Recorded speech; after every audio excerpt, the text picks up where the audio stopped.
नमस्कार, city post के इस खास पेशकश में आपका स्वागत है। मैं हूं श्रीकांत प्रत्युष। पता है कि नया साल चुनावी साल है और चुनाव पर बात न हो नेता के साथ तो बात अधूरी रह जाती है। नंदकिशोर जी हैं, बिहार के बड़े कदावर नेता हैं बीजेपी के, बिहार सरकार के पथ निर्माण मंत्री भी हैं। इनसे बात करते हैं कि बिहार की राजनीति में आज क्या चल रही है। बड़ा उठापटक है नंदकिशोर जी एनडीए में भी, और बयानबाजी का दौर जारी है जेडीयू बीजेपी के बीच। उठापटक तो विरोधी दलों में, हमारे यहाँ कहाँ उठापटक। भारतीय जनता पार्टी जदयू के गठबंधन में कोई उठापटक नहीं है।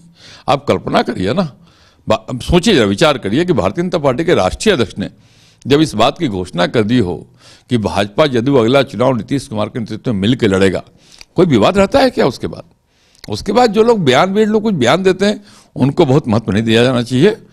पार्टी का जो निर्णय है, पार्टी का निर्णय राष्ट्रीय अध्यक्ष के मुख से निकल चुका है, निर्णय सबको मानना। बीजेपी एक अनुशासित पार्टी होने का दंभ भरती है और उस पार्टी में राष्ट्रीय अध्यक्ष के फैसले के खिलाफ लगातार आवाज उठ रही है।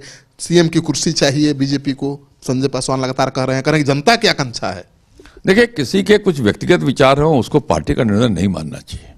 पार्टी का निर्णय तो पार्टी का अध्यक्ष घोषित करता है और पार्टी के अध्यक्ष के घोषणा के बाद इन सब विषयों का महत्व खत्म हो जाता है। आज एलजेपी के नेताओं ने, यानी पशुपति पारस ने साफ कह दिया है कि लोकसभा चुनाव में जिस तरह से 50-50 का फार्मूला था, वही फार्मूला विधानसभा में सीटों के बंटवारे का होना चाहिए।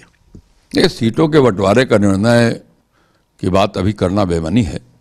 जब चुनाव का समय आएगा, मुझे लगता है तीनों दल के लोग एक साथ बैठेंगे।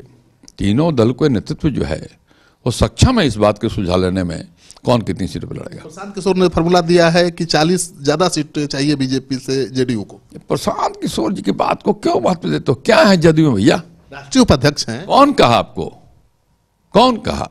आप जरा बताइए तो। जब नीतीश जी जदयू के राष्ट्रीय अध्यक्ष बने तब से किसी पदाधिकारी की घोषणा हुई है क्या? तो इसलिए उनके ना वो अधिकृत व्यक्ति हैं उस पार्टी के अंदर, ना पार्टी के अध्यक्ष का वो विचार है। तो इस प्रकार के बयानों से गठबंधन नहीं चलता है। गठबंधन, मैं मानता हूं कि भाजपा जदयू का जो गठबंधन है बड़ा मजबूत और सक्षम गठबंधन है। और जब चुनाव का समय आएगा तो दोनों दलों के नेता बैठेंगे, तीनों दल के नेता, लोजपा के भी नेता बैठेंगे, आराम से सीटों का बंटवारा करेंगे। कोई झमेला नहीं है। लोग कंकर फेंक के हलचल मचाना चाहते हैं, कोई लाभ उनको नहीं मिलना। अभी तो महागठबंधन में रार मची है। मांझी ने कहा है कि 2 डिप्टी सीएम चाहिए, एक दलित एक मुस्लिम। मैंने कहा कि उनको यहाँ हलचल ज्यादा है, हमारे यहाँ कौन हलचल है? तो पहले तो वही भाई, एक कहता है कि साहब मेरे मुख्यमंत्री ये बनेंगे, दूसरा बड़ा पार्टी उनके कहता है कि साहब हम नहीं मानते, तो बाद में तय होगा। तो झगड़ा तो वहाँ है, यहाँ कौन झगड़ा? चुनाव हुआ नहीं है, डिप्टी सीएम 2-2 बनाने की मांग हो गई है। खैर, मुख्यमंत्री और उप मुख्यमंत्री बनने का सपना देखना कोई खराब बात नहीं है। उनके सपने ही रहने वाले हैं। जनता ने उनको देखा है और इस बार जनता उसका फिर से जवाब देगी।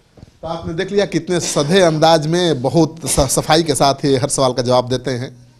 राजनीति के सवाल हों और नंदकिशोर यादव फंस जाएं, बड़ा मुश्किल है। मैंने कोशिश की कि कुछ निकाला जाए, लेकिन कुछ खास निकल नहीं पाया। लेकिन कुछ नई बातें इन्होंने बताई हैं जो शायद आपको पसंद आएंगी, प्रशांत किशोर के बारे में और एनडीए के बारे में भी, कि जब अमित शाह ने कह दिया है तो बाकी नेताओं के बयान का कोई मतलब नहीं निकलता। आपको इनका दावा ठीक लगे तो इस वीडियो को खूब शेयर करिए दोस्तों के साथ। आपका सहयोग समर्थन लगातार मिल रहा है, इसे बनाए रखिएगा।